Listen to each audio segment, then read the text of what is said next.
Oke. Assalamualaikum warahmatullahi wabarakatuh. Selamat malam semuanya ya teman-teman. Kabar semuanya?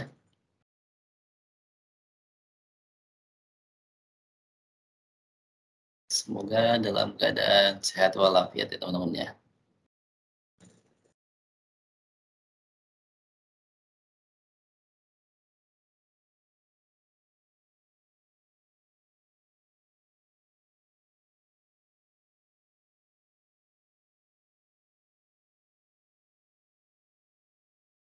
Oke. Masuk ke pertemuan ketiga, kita akan membahas tentang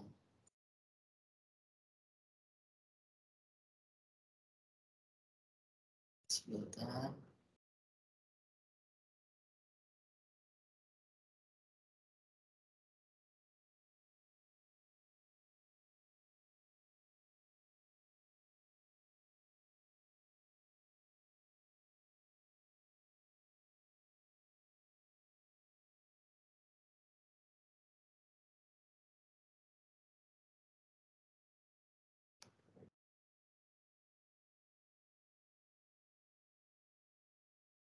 Di sini kita akan membahas pertemuan ketiga tentang perangkat intermediary device. Apa sih itu teman-teman?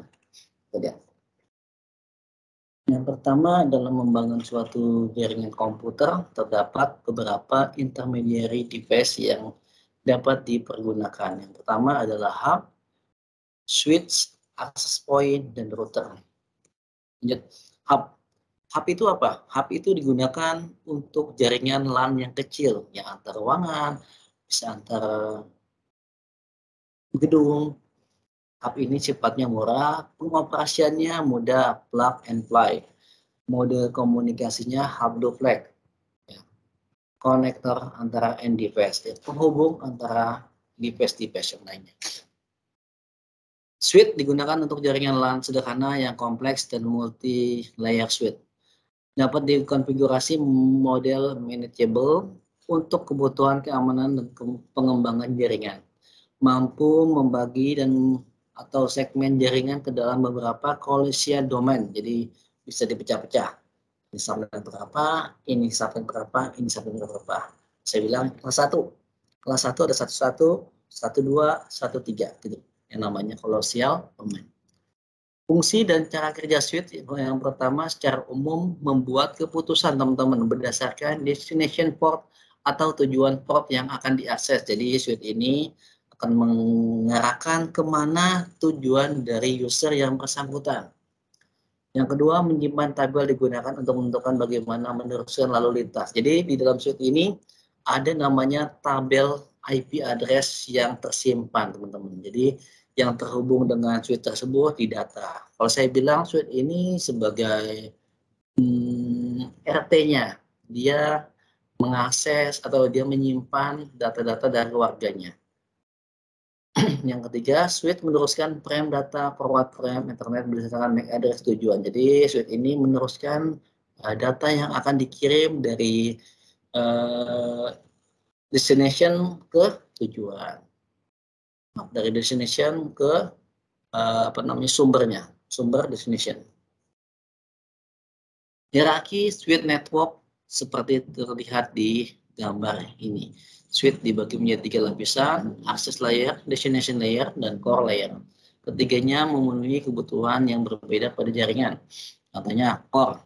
Core layer ini menghubungkan yang namanya dia untuk ke perangkat di dalam kantornya. Distribusi menghubung antara perangkat kantor dengan mungkin ISP-nya. Situ langsung ke ISP, ke akses ke wireless WAN, internet, telepon network, seperti gambar ini.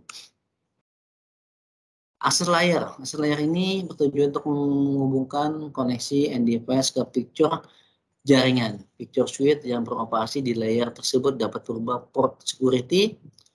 Ya, port ini security artinya dia menjaga dari akses-akses yang tidak berkepentingan. VLAN, virtualan membagi menjadi VLAN-VLAN. Membagi menjadi beberapa segmen. Pas Ethernet, nah ini dia. Tipe-tipe switch itu ada namanya 1 gig, 1 giga, 5 gig, atau 10 gig. tergantung dari kebutuhannya. Tapi percuma ketika kalian beli yang 10 gig, 10 GB, tetapi kalian akses datanya cuma 1 gig, itu jalanannya saya bilang jalanannya besar, tapi digunakan cuma sedikit. Power over Ethernet (PoE), dia power yang dihubungkan menggunakan kabel jaringan LAN. Link aggregation, quality of service (QoS) ya, dia menjamin atau menjamin dari pelayanan yang terbaik. Distribution layer adalah menerima data akses layer yang akan meneruskan ke core layer via switch. Feature dari switch ini adalah mendukung layer 3. Layer 3 itu manageable ya teman-teman ya. High providing, dia meneruskan dengan sangat cepat gigabit itu sama redundation. Dia mengurangi yang namanya gangguan atau mungkin transfer ketika intermittent lah ya. Akses control list, dia akan mencatat siapa aja yang bisa mengakses. Link aggregation sampai seperti yang tadi, link yang akan disetujui. Quality of service, menjamin dari transport datanya. Yang selanjutnya ada namanya core layer. Core layer ini merupakan backbone yang bertanggung jawab menangani sebagian besar jaringan LAN. Fitur dari core layer ini mendukung forwarding layer 3, very high forwarding, sangat cepat. Gigabit Ethernet, redundation, like link aggregation, dan quality of service (QoS). Di situ selanjutnya router digunakan untuk menghubungkan. Nah, router ini menghubungkan jalur yang berbeda. Nah, kalau diinformasikan seperti RW, dia menghubungkan RT-RT yang berbeda menjadi satu kesatuan. Merupakan perangkat utama yang digunakan untuk menghubungkan LAN, WAN, dan WLAN. Wireless LAN ya. Ini lihat, ada banyak tipe-tipe dari router itu. Ada Cisco, AT, Telesis, Panda, banyak lah, dan sebagainya. Ini skema dari perangkat jaringan, perangkat akhir, end device nomor 1 ini, yang kayak kita pengguna user, ada melalui laptop, ada menggunakan PC, switch hub-nya itu nomor 2, routernya nomor 3. Kenapa router?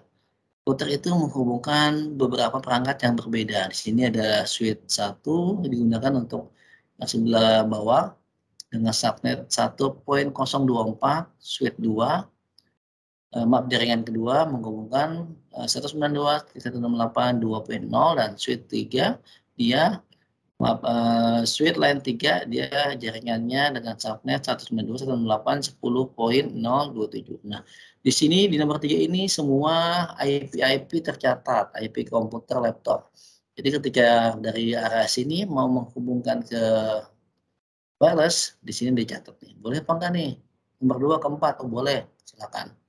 Dan nomor 2 ini juga mau ke nomor 2 sebelah, boleh nggak? Kalau misalnya dari sini dia agree atau link aggregation-nya di checklist atau mungkin disetujui, maka dia akan ke sebelah sini. Tapi ketika dia di district atau mungkin dia tidak boleh akses, dia tidak, biasanya RTO akan aksesnya akan di tugas mandiri. Silakan teman-teman buat rangkuman di MS Word atau mungkin MS Word lah minimal. Cari di Google reverter itu apa, bridge itu apa, network interface card atau NIC itu apa. Bikin rangkumannya minimal 6 lembar. Jadi reverter 2 halaman, bridge 2 halaman, NIC 2 halaman. Disertakan dengan gambarnya teman-teman ya, gambar dari reverter tersebut, bridge tersebut atau NIC tersebut. Oke, dikumpulkan malam ini jam 10, saya tunggu, atau mungkin jam 12 malam saya tunggu. Kurang lebih saya ucapkan terima kasih teman-teman. Akhir kata saya ucapkan Assalamualaikum warahmatullahi wabarakatuh. Salam sehat semuanya ya. Selamat malam.